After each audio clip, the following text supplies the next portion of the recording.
remember the exact moment my marriage died. It wasn't during a screaming match or after discovering infidelity.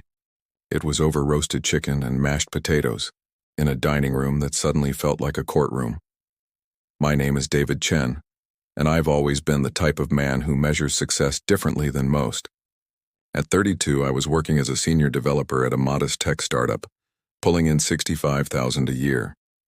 Not impressive by Silicon Valley standards, but honest work that I believed in. My wife Jennifer knew this when she married me, or at least I thought she did. That Tuesday evening started like any other family dinner at her mother's house. The chandelier cast warm light over the mahogany table, and the smell of herbs filled the air. Jennifer's mother, Patricia, had always been polite to my face, the kind of polite that feels like ice wrapped in silk. Her father had passed 2 years into our marriage, and since then, these dinners had become a weekly obligation. So, David, Patricia began, cutting her chicken with surgical precision. Jennifer mentioned you were passed over for that promotion again. I felt Jennifer stiffen beside me. We'd had a private conversation about this just 3 days ago, in our bedroom where I'd admitted my disappointment. I'd been promised a team lead position, but the company had hired externally instead. It stung, but I was working through it. It's temporary, I said evenly, reaching for my water glass. These things happen. Temporary. Patricia repeated the word like it tasted bitter. Jennifer, dear, didn't you say this was the 3rd time? My wife's face flushed.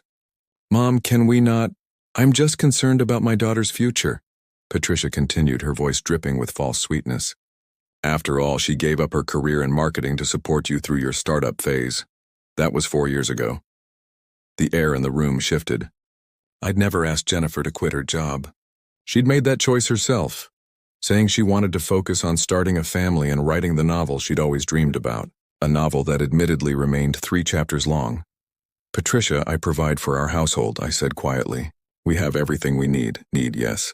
But want? She laughed, a sound like breaking glass. Jennifer's college roommate just bought a house in Westchester. Her husband is a surgeon. Another friend is vacationing in the Maldives.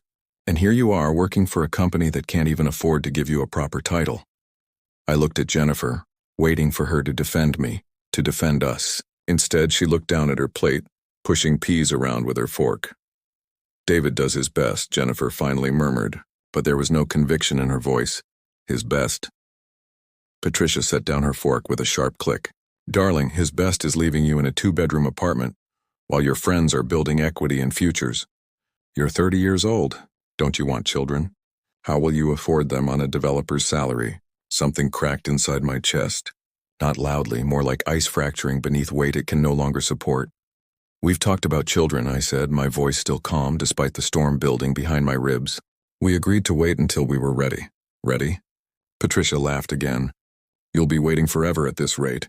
Unless, of course, you find some ambition. Have you considered switching companies?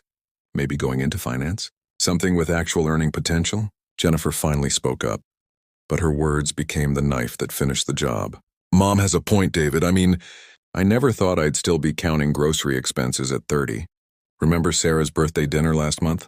I had to pretend I was on a diet because I didn't want to admit we couldn't afford to split the bill at that restaurant. The betrayal hit me like a physical blow. She'd told me she wasn't hungry that night. She'd smiled and said she was happy with her salad. She'd lied. And worse, she'd been ashamed. Of me, of us, of the life we'd built together. I see, I said softly. Don't be dramatic, Jennifer added, reaching for her wine. I'm just being honest. Is it wrong to want more? To want what everyone else has? I stood up slowly, folding my napkin and placing it beside my half-eaten dinner. Both women looked at me with identical expressions of surprise. Where are you going? Patricia demanded. We haven't had dessert. Home, I replied simply. Thank you for dinner. I walked out of that house with my head high and my heart in pieces, not knowing that I'd never return. Not knowing that this was the last time I'd sit at that table as Jennifer's husband. In the car, I didn't cry. I didn't rage. I simply drove home through streets blurred by streetlights, feeling like a stranger in my own life. When I got home, I opened my laptop and typed 2 emails. One was to a headhunter I'd been ignoring for months. The other was to a lawyer. Then I sat in the dark living room looking at our wedding photo on the mantel and accepted the truth. I was married to someone who loved the idea of me, but not the reality. and her mother had just given her permission to say it out loud. The man in that photo looked happy. He looked hopeful. I barely recognized him anymore. Jennifer came home 2 hours later, her heels clicking on the hardwood floor of our apartment. I was still sitting in the dark living room, my laptop casting a pale blue glow across my face. The wedding photo on the mantel seemed to mock me now. Two smiling strangers from 5 years ago who had no idea what was coming. David. Her voice carried a note of uncertainty. Why are you sitting in the dark? I closed my laptop slowly. We need to talk. She flipped on the lights and I saw her face clearly, makeup perfect, expression guarded. She knew. On some level, she had to know that tonight had crossed a line neither of us could uncross. Look, if this is about dinner, it is, I interrupted calmly. But not the way you think, she sighed, dropping her purse on the console table. Mom can be a lot, I know. But she's just worried about me. About us, is she? Or is she worried about what her friends think of her daughter's husband? Jennifer's jaw tightened. That's not fair. What's not fair, I said, my voice still quiet but edged with steel, is being humiliated at a dinner table for working an honest job. What's not fair is discovering that my wife has been lying about being ashamed of our life together. What's not fair is realizing that the woman I love has been keeping a tally of everything we can't afford instead of appreciating everything we have. Oh, please, she crossed her arms. Don't play the martyr, David. I gave up my career for you. For this relationship. I never asked you to quit. You didn't have to ask. Someone had to be flexible, and it certainly wasn't going to be you with your precious startup and your big dreams about changing the world. She laughed bitterly. How's that working out, by the way? Still changing the world on $65,000 a year? There it was, the number that defined my worth in her eyes. Not my character, not my loyalty, not the fact that I'd held her hand through her father's death and never once complained about her mother's passive-aggressive comments. Just a number. I've been offered another position, I said quietly. The headhunter I mentioned 6 months ago? He reached out again. It's with a startup in Austin. Equity stake, higher salary, real growth potential. I turned it down because you said you couldn't leave your mother. Remember? Her face paled slightly. That was different. Mom had just lost Dad. That was 2 years ago, Jennifer. And every time an opportunity comes up that requires relocation, you have another reason why we can't. Your mother needs you. Your friends are here. This is your city. But the truth is, you just want me to magically start earning more without any of the sacrifices that come with it. So what are you saying? She challenged. You want me to uproot my entire life so you can chase another pipe dream in Texas? No, I said, standing up. I'm saying that I want a partner who believes in me, who doesn't measure my value by my bank account, who doesn't let her mother mock me while she sits there silent, pushing peas around her plate. Jennifer's eyes glistened with tears, but I couldn't tell if they were from anger or guilt. I didn't mock you. Your silence did it for you. We stood there in the too bright living room, the distance between us suddenly infinite despite being only a few feet apart. This apartment, with its thrift store furniture and hand-me-down dishes, had felt like home once. Now it felt like a museum of wasted years. I want a divorce. The words hung in the air like smoke. Jennifer's mouth opened, closed, opened again. You're being ridiculous, she finally said, but her voice wavered. You're upset. We'll talk about this tomorrow when you've calmed down. I am calm, I replied, and I was. Calmer than I'd been in months, maybe years. Clarity has a way of bringing peace even when it's painful. I'm also serious. I'll contact a lawyer tomorrow. We'll keep it simple. No kids, no property, just a clean break. David, come on. She took a step toward me, her hand reaching out. Don't throw away 5 years over one bad dinner. I'll talk to Mom. I'll tell her she was out of line. This isn't about one dinner, Jen. This is about what that dinner revealed. You're not happy. I'm not happy. And somewhere along the way, we stopped being a team and became this. I gestured vaguely at the space between us. What if I don't want a divorce? Then we'll be two unhappy people instead of one, I said simply. But eventually you'll resent me even more than you already do. And I'll resent myself for staying with someone who sees me as a disappointment. She was crying now, real tears that smudged her mascara. I don't see you as a disappointment. Yes, you do. And that's okay. People grow apart. They want different things. There's no villain here, Jennifer. We're just incompatible. We should have figured that out before we got married. I walked past her toward our bedroom. I'll sleep on the couch tonight. Tomorrow I'll start looking for a new place. David. Her voice broke on my name. Please don't do this. I paused in the doorway but didn't turn around. I already have. That night, lying on our uncomfortable couch with a thin blanket, I felt lighter than I had in years. It was the lightness of letting go, of finally admitting a truth I'd been avoiding. I loved Jennifer, or at least I loved who I thought she was. But that woman, the one who'd laughed at my jokes and called me her best friend, had slowly been replaced by someone who saw me as a project that wasn't yielding adequate returns. My phone buzzed around midnight. A text from the headhunter. Still interested in that Austin position? The equity stake just got better. I stared at the message for a long moment, then typed my response. Very interested. Let's set up a call. In the dark apartment surrounded by the remnants of a failing marriage, I smiled. Not because I was happy, I wasn't, but because for the first time in years I was choosing myself. And that small act of self-respect felt revolutionary. The divorce papers arrived the following week. I signed them without hesitation and left them on the kitchen table with a note. I hope you find someone who can afford your dreams. I'm going to chase mine. Then I packed my car and drove west toward a future that belonged only to me. Austin welcomed me with scorching heat and infinite possibility. The startup, Neural Path Technologies, operated out of a converted warehouse in East Austin, all exposed brick and standing desks and the electric hum of ambition. They were developing AI-driven cybersecurity solutions, real innovation, not vaporware, and they wanted me as their lead architect. The equity stake was 15%. At the time, it was worth roughly the same as monopoly money to anyone who didn't believe, but I believed. Maybe that's what happens when you strip away everything else. You remember what you actually care about. And I cared about building something that mattered. Marcus Webb, the CEO, was a former MIT professor who'd gotten tired of watching his research gather dust in academic journals. He had a vision and the technical chops to execute it. But he needed someone who could translate brilliant theory into scalable code. That someone became me. You're overqualified for what we're paying, Marcus said during my second week, as we debugged a particularly nasty authentication protocol at 2 a.m. You're paying me in equity and creative freedom, I replied, my fingers dancing across the keyboard. That's worth more than salary right now. He laughed, a deep rumbling sound. Your ex-wife must have thought you were insane. My ex-wife thought a lot of things, I said quietly. Most of them wrong. The divorce had been finalized 6 weeks after I left New York. Jennifer hadn't contested anything. There wasn't much to contest. She got the apartment lease, the furniture, the wedding gifts. I got my laptop, my clothes, and my freedom. The lawyer's fees cost more than our entire marital estate. She'd called twice during those 6 weeks. The first time she was angry. You're really doing this? Just running away? The second time she was desperate. I talked to Mom. She apologized. We can work this out.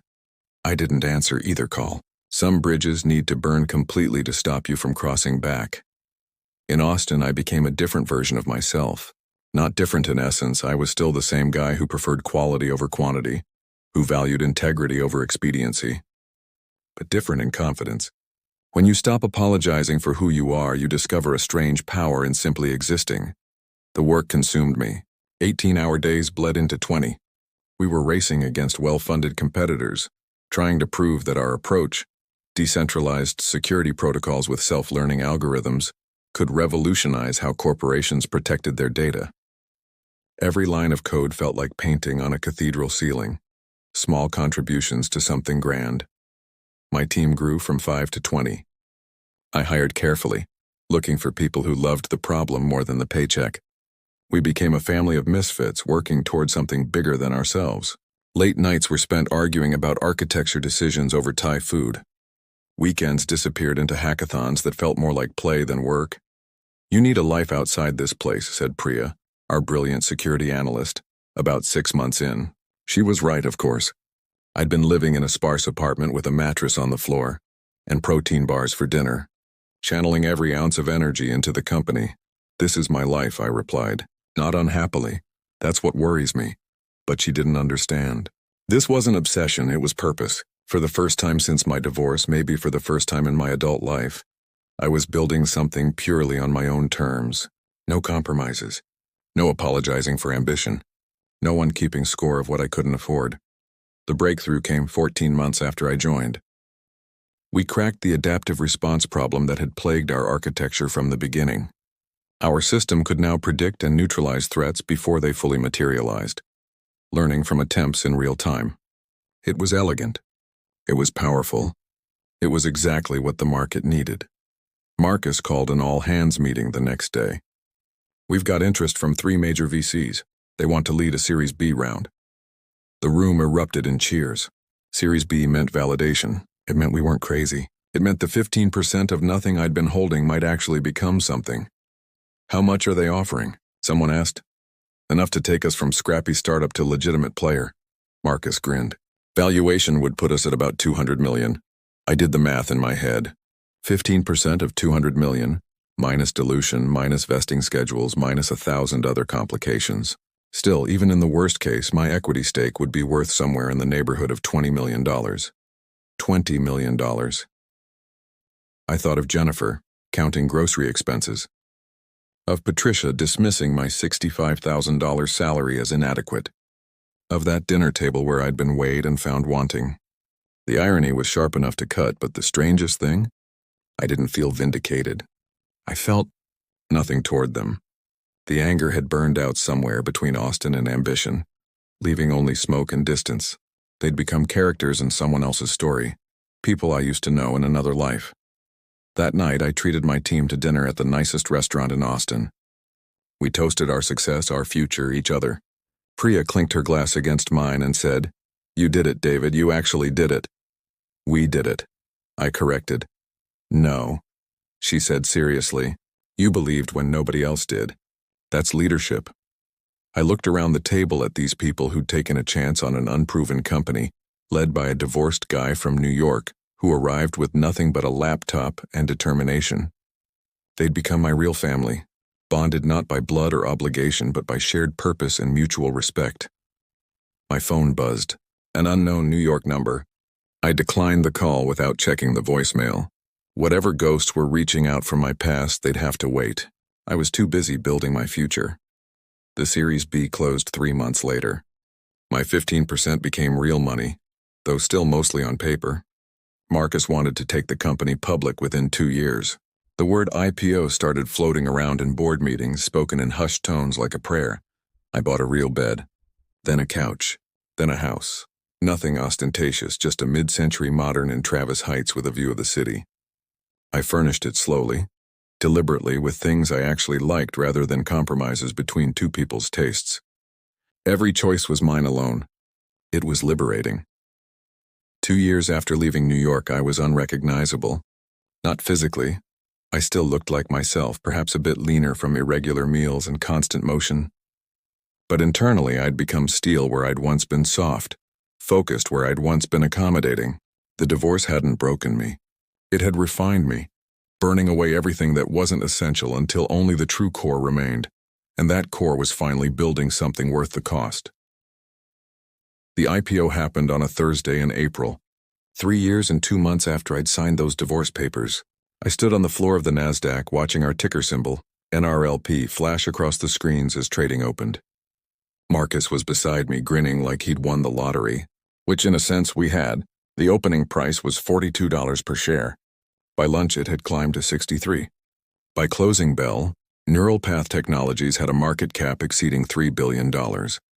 My 15% stake after dilution and taxes was worth approximately $97 million. $97 million.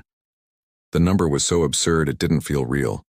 I'd gone from counting grocery money to having more wealth than I could spend in several lifetimes, all in less time than it takes to earn a bachelor's degree.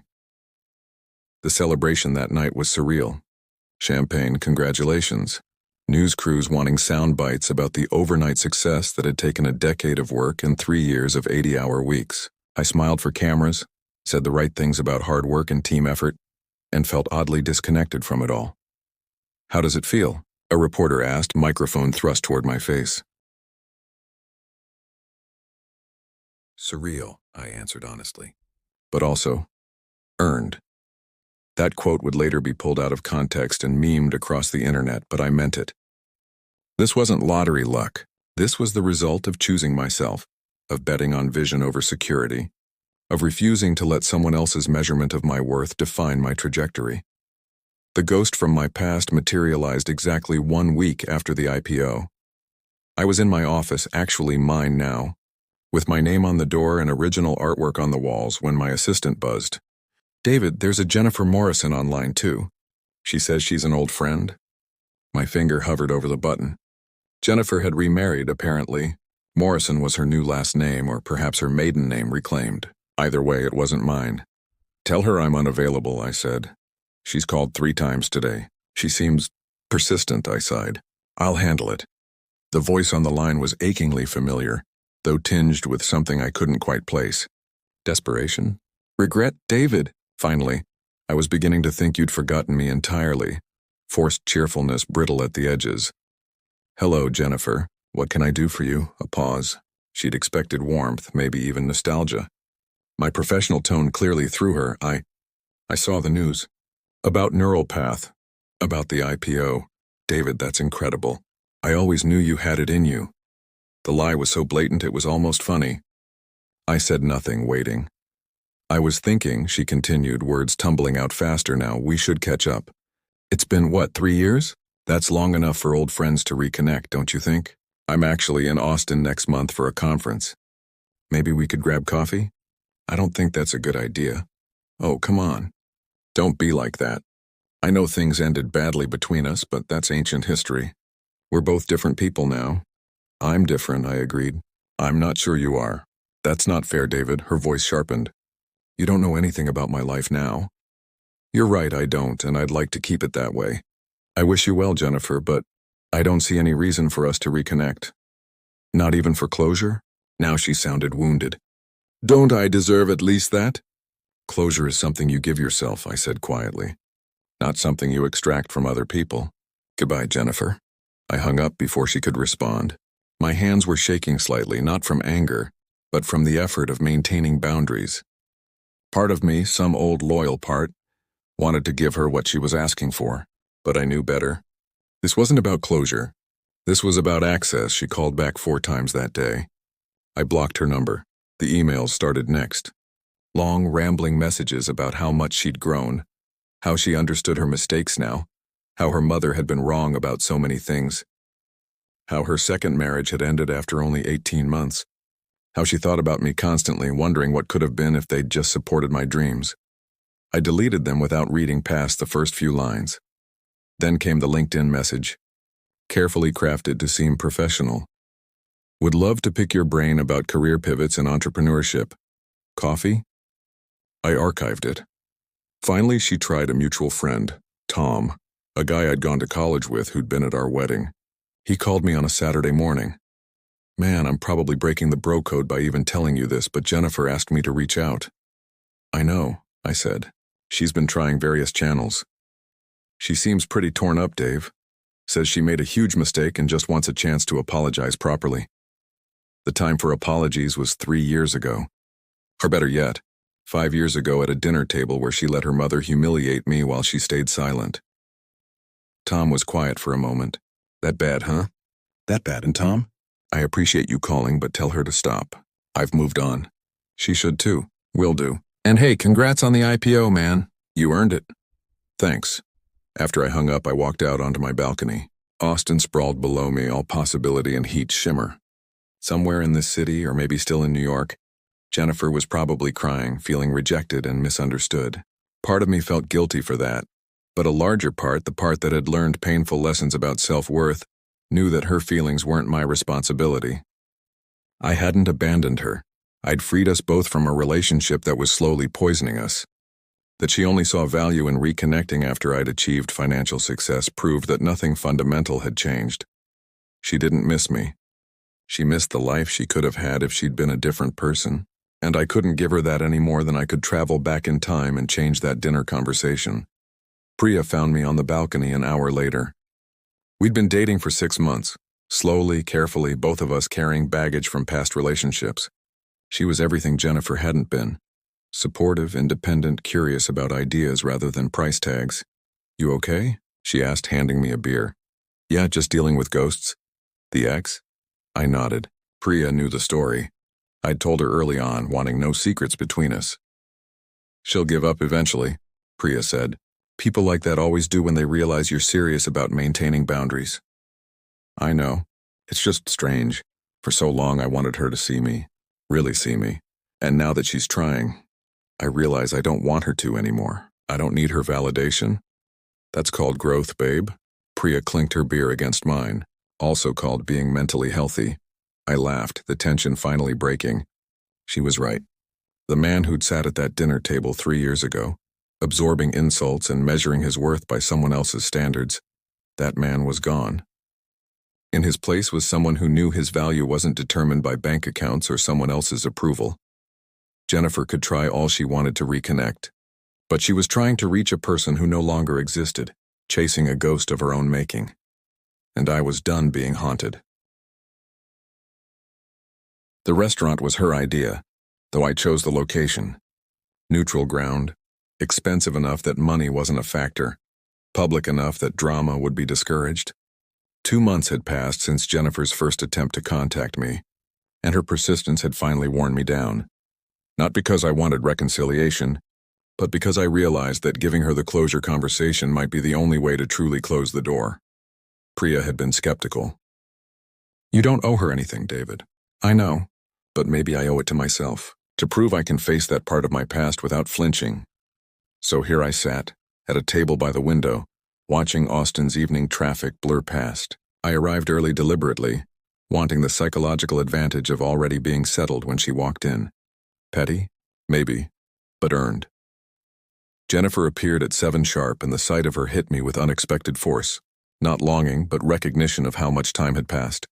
She'd cut her hair shorter, sharper, designer clothes that screamed I'm doing fine while somehow suggesting the opposite.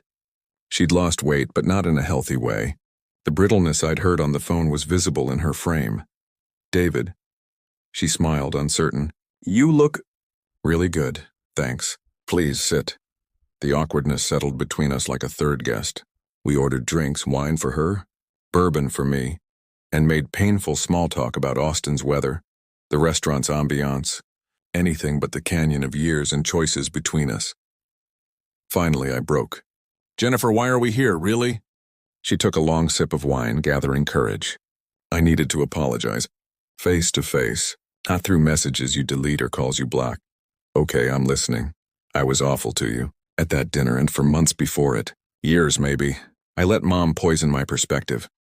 Let her convince me that success was measured in dollars and zip codes. I lost sight of who you were, who we were together. Go on. I remarried. Did Tom tell you? It lasted 1.5 years. Derek was everything Mom wanted. Surgeon, country club member, 6-figure salary. He was also controlling, dismissive, and having an affair with a nurse from the hospital. She laughed bitterly. Turns out the size of a paycheck doesn't correlate with the size of a heart. I'm sorry you went through that, are you though? Her eyes met mine, challenging. You don't seem particularly sorry. You seem indifferent. I'm not indifferent to your suffering, Jennifer. I'm indifferent to our past. There's a difference, she flinched. That's fair. God, that's more than fair. Another long drink. I saw your interview. The one after the IPO. You said the success felt earned. I wanted to throw something at the TV.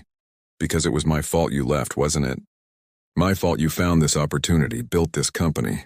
If I'd been supportive, you might have stayed in New York, stayed in that job, stayed small.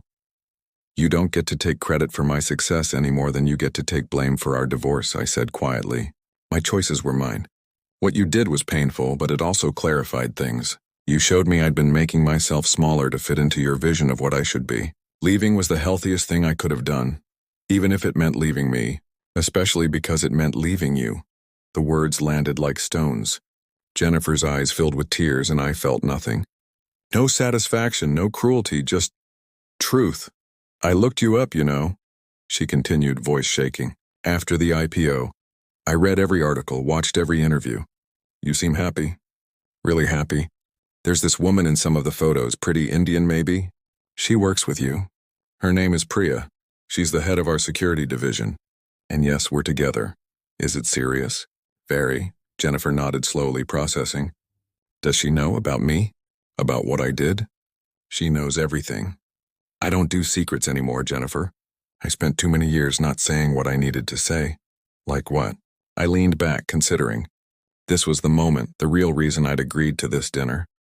The chance to say things I'd been too hurt, too shocked to articulate 3 years ago.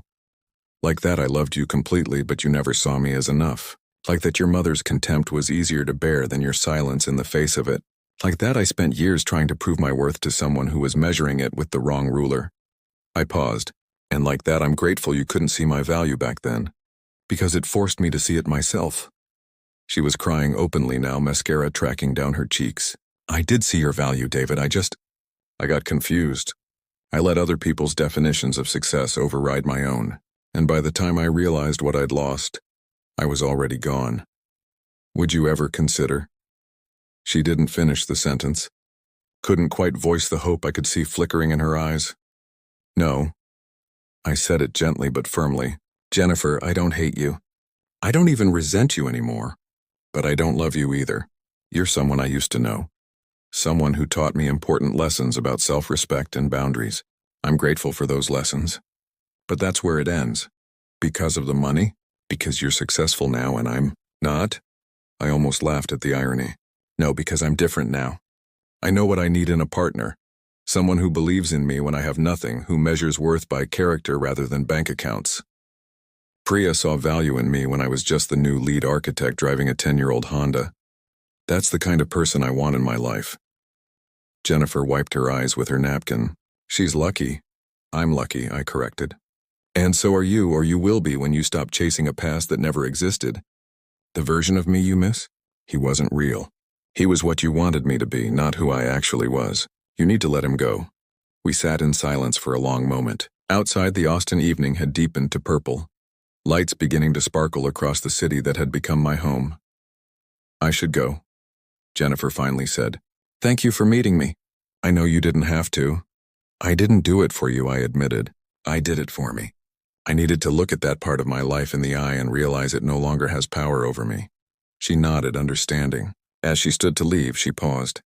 For what it's worth, I'm genuinely happy you found success. You deserved better than I gave you. Yes, I agreed simply. I did. I watched her walk out of the restaurant, out of my life for the final time. There was no dramatic farewell, no movie moment of recognition. Just a woman walking away, shoulders slightly hunched, carrying the weight of roads not taken. The waiter appeared. Will you be staying for dinner, sir? I checked my watch. Priya was probably home by now, working on the new security protocol we'd been developing. I could grab takeout, surprise her with her favorite Thai food, spend the evening with someone who chose me every day. No, I said, leaving cash on the table that would have covered both our dinners with room for an extravagant tip. I have somewhere better to be. Walking to my car, I called Priya. She answered on the first ring. How'd it go? Exactly how it needed to, I said. Complicated, honest, and final. You hungry? Starving. Bring pad thai. Already on it. Love you. Love you too, David. I hung up, feeling lighter than I had in months. The ghost was finally laid to rest. Jennifer would move on eventually. Find someone better suited to her needs, build a life that made sense for her. Or she wouldn't. Either way, it was no longer my concern. 5 years ago, I'd sat at a dinner table and been found wanting by someone who didn't know how to measure worth. Tonight, I'd sat at a different table and proven, to myself more than anyone, that their assessment had been wrong. I wasn't defined by that dinner. I wasn't defined by the divorce.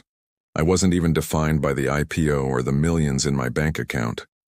I was defined by the choice I'd made to walk out of a place that diminished me, and the 1,000 small choices after that to build a life that expanded me instead. As I drove home through Austin streets I'd learned to love, I thought about the man I'd been 3 years ago, hurt, humiliated, but somehow still hopeful. If I could talk to him now, I'd tell him this. The pain you're feeling is the price of self-discovery. Pay it willingly, because on the other side is a version of yourself you'll actually be proud to be. And I'd tell him one more thing. The truth I'd learned through startup failures and late nights and the gradual accumulation of success. The best revenge isn't proving them wrong. It's building a life so fulfilling you forget they existed in the first place. I pulled into the driveway, pad thai warming the passenger seat, and walked toward the house where Priya was waiting. Behind me, the past receded like a tide. Ahead, the future glowed warm through the windows. I chose the light, and this time I didn't look back.